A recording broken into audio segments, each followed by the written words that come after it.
The three trans-Saturnian planets reflect the collective unconscious, the crowd, virtual reality, space.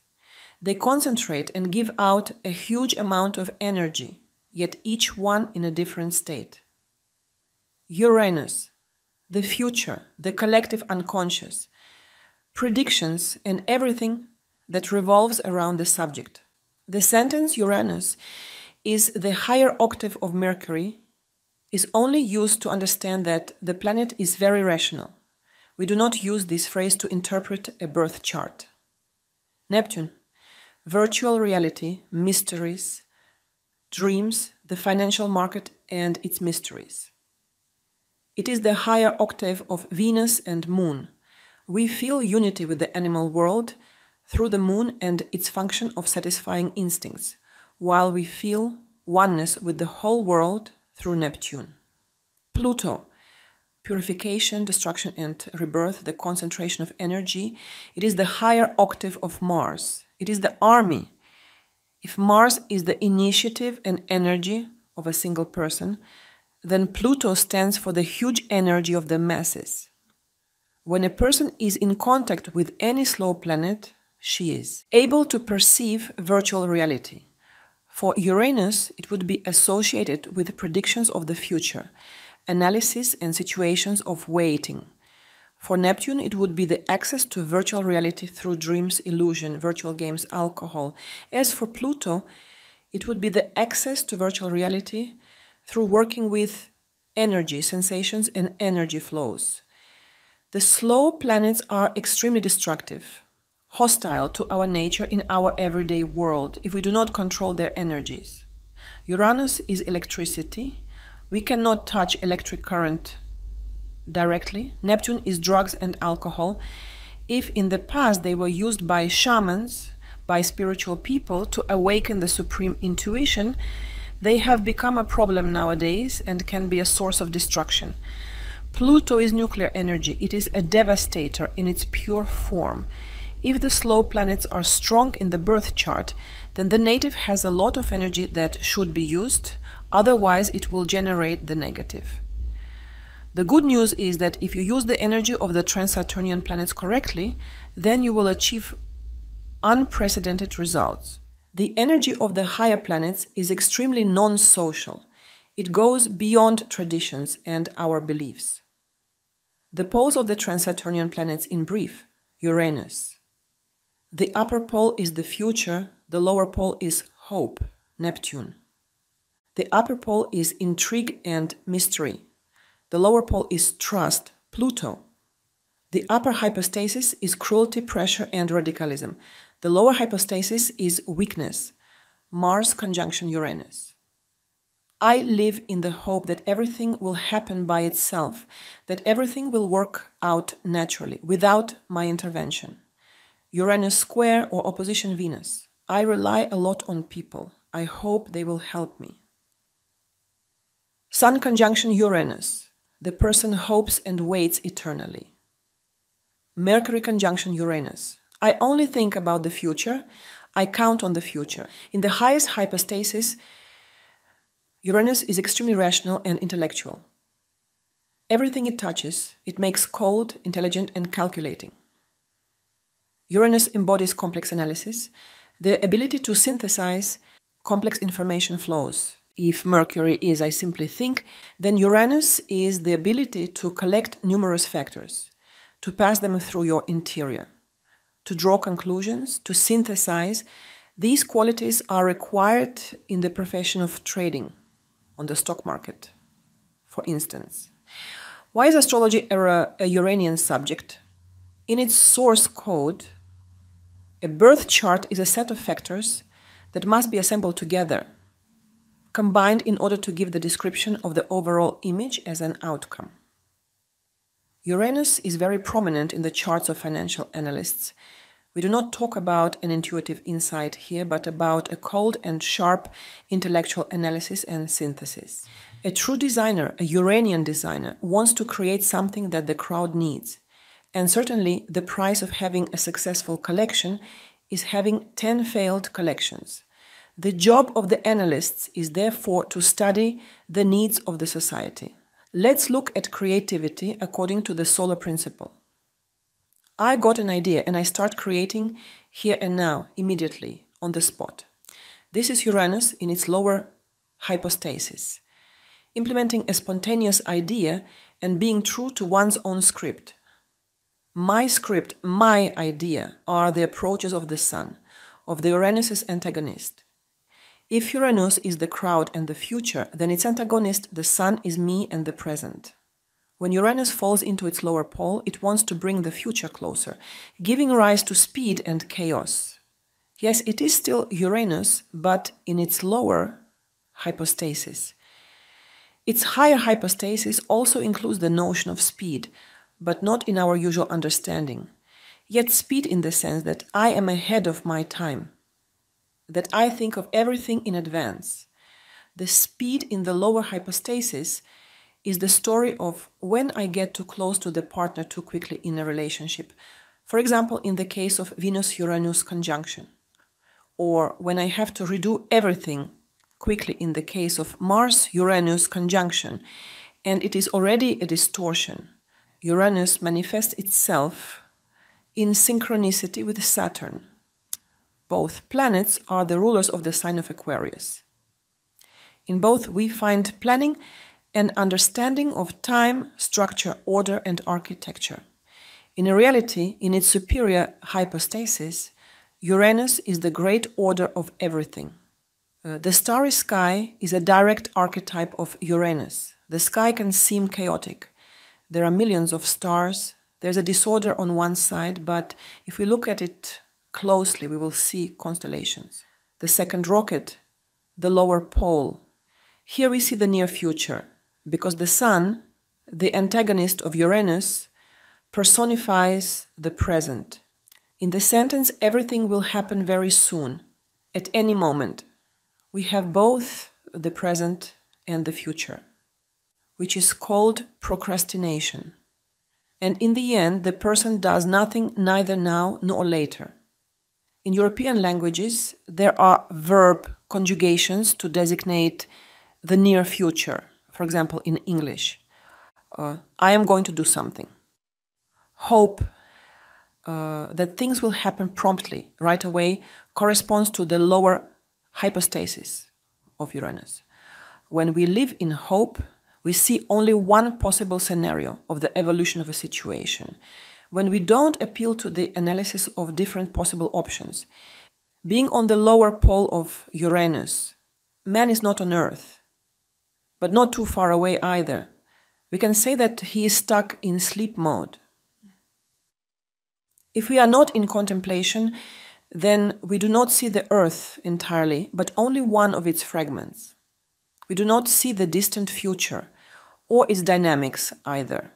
In order to have a global perspective, we must fly further away from the Earth. We live in a mode of prostration, of timelessness being on the lower pole of Uranus, while the upper pole of the planet, especially if we are in solar consciousness and not lunar, offers us the possibility of using the future to act in the present moment. The astrological graphic symbol of Uranus is the winged sign of Venus, reversed. Uranus is the first planet whose vibrations affect not only individuals, but also the formation of the consciousness of an entire generation. A very important task performed by Uranus is to relieve people of the obligations that are related to survival, personified by Saturn. Uranus brings humanity to a higher level of existence, freeing it from the constant worry of ensuring a normal life. The energy of Uranus, powerful, subtle, and of high frequency, is made of cosmic impulses, which induce the development of consciousness in all of humanity. For 84 years, which is the duration of the Uranus cycle, humanity sees the birth of new ideas about existence, as well as a new vision of the world and new social structures.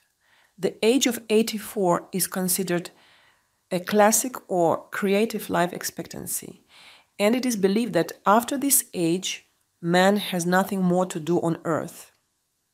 It is rare in general for a person to be able to consciously and creatively experience the Uranian cycle. The task of each incarnation is not just to pay past karmic debts or to change slightly in some aspect, but to become radically better, to develop one's ability to love, to empathize, to develop a healthy sense of one's personal dignity. For this, we receive the influence of Uranus, which may be perceived externally as a collapse, but which is the most effective way of forcing our personality to change. We must understand that spiritual development begins at the moment when the individual can find the strength to no longer be part of the crowd, to no longer think like others. And Uranus precisely symbolizes individual, independent, and original thinking. The emergence of individual freedom of thought, of individual opinions, ideas, and concepts. These seeds of genius is triggered by Uranus. Uranus is the first of the slow planets, and its sole purpose is to destroy the universe of Saturn. Saturn is the cosmic egg. The world egg being a symbolic concept used by many cultures and civilizations to explain the emergence, the origin of the world, the physical universe that we can see, hear, feel, and touch. Uranus is a crack in the shell of that egg. The first and often most traumatic recognition of the fact that there is something greater than what we know of our universe. Uranus energy is lightning, most often having devastating consequences. It is responsible for both accidents and miracles. What we experience during our encounter with Uranus depends on the extent to which we cling to the illusions of Saturn. If we master the energies and strictly respect the rules that govern them, then the earthquake that Uranus causes can offer us an experience that gives strength and freshness. It's like a new breath, a sip of freedom. But if we cling to ideas and beliefs that no longer serve us, if we succumb to the illusions of Saturn, then the encounter with Uranus can be seen as the end of the world. In other words, Uranus is trying to teach us to be aware of the attachments in our lives, in large part because Neptune and Pluto, which come next, do not forgive mistakes. Uranus shows us in which spheres of life we need to learn detachment, or rather non-attachment, as well as to be more flexible and ready for change. Here we talk about the internet as an idea, the flow of information, the communication channel, destroying boundaries through the creation of computer applications satisfying the needs of the crowd. We mean new programming languages because they are products of the supreme intellectual activity. Why is construction a Uranian subject? Any construction and reparation work go under Saturn and Uranus. We have a total chaos, stones and empty walls, and our task is to build something out of all that. Uranus in this function refers to the internet in the context of a certain social idea or activity, not to the internet as a tool. The archetype of the sun stands for an individual, that of Uranus for the crowd. All social activists and bloggers who have many subscribers go under Uranus, not because they communicate with us through the internet, but because they contain this archetype of the crowd. They are the crowd themselves. Abruptness. It is considered that Uranus is unpredictable and always brings sudden events. The suddenness corresponds to its lower pole. Uranus is extremely intelligent and rational. Suddenness is the consequence of errors and lack of planning. Astrology. It is believed that Uranus is responsible for astrology in the chart. Uranus is the ability to synthesize and organize multiple sources of information. Of course, it can be astrology, but also the stock market, physics, any scientific activity, blogging, trading. Why doesn't anyone read certain bloggers' articles? Because they write what they want without analyzing. Society's expectations, needs, and trends. They think and act in detachment from reality, freedom. It is believed that Uranus embodies freedom. In the chart, The total freedom when I do what I want and when I want stands for the lower pole of the planet. The genuine Uranus's freedom is planning and the ability to organize. There are different hypostases of freedom. I do what I want. It is the lower pole of Uranus when it falls into the sun, creating chaos, confusion, and the negative, which can transform into anarchism. True freedom, according to Uranus, is when I manage my life so efficiently, when I plan everything so well that my life turns into a system. And this is exactly the thing that sets me free. Working from home, the freelance format corresponds to the lower Uranus, because here there are no limitations and requirements, no framework. It may seem like total freedom to us, but you must have the willpower to get out of bed in the morning, knowing that you don't have to go to the office. For the superior planets to work in your chart, you need to have solar awareness. If you sleep at the lunar pole, then the slow planets will harm you. All their gifts, all the supreme ideas will destroy your life. Neptune will destroy you with esotericism, psychology, charity. Pluto will destroy you with its powerful energy if you have not grown enough, if you have not evolved, grown until the genuine freedom of Uranus. Then you will not be able to focus, to organize yourself, and it will destroy you.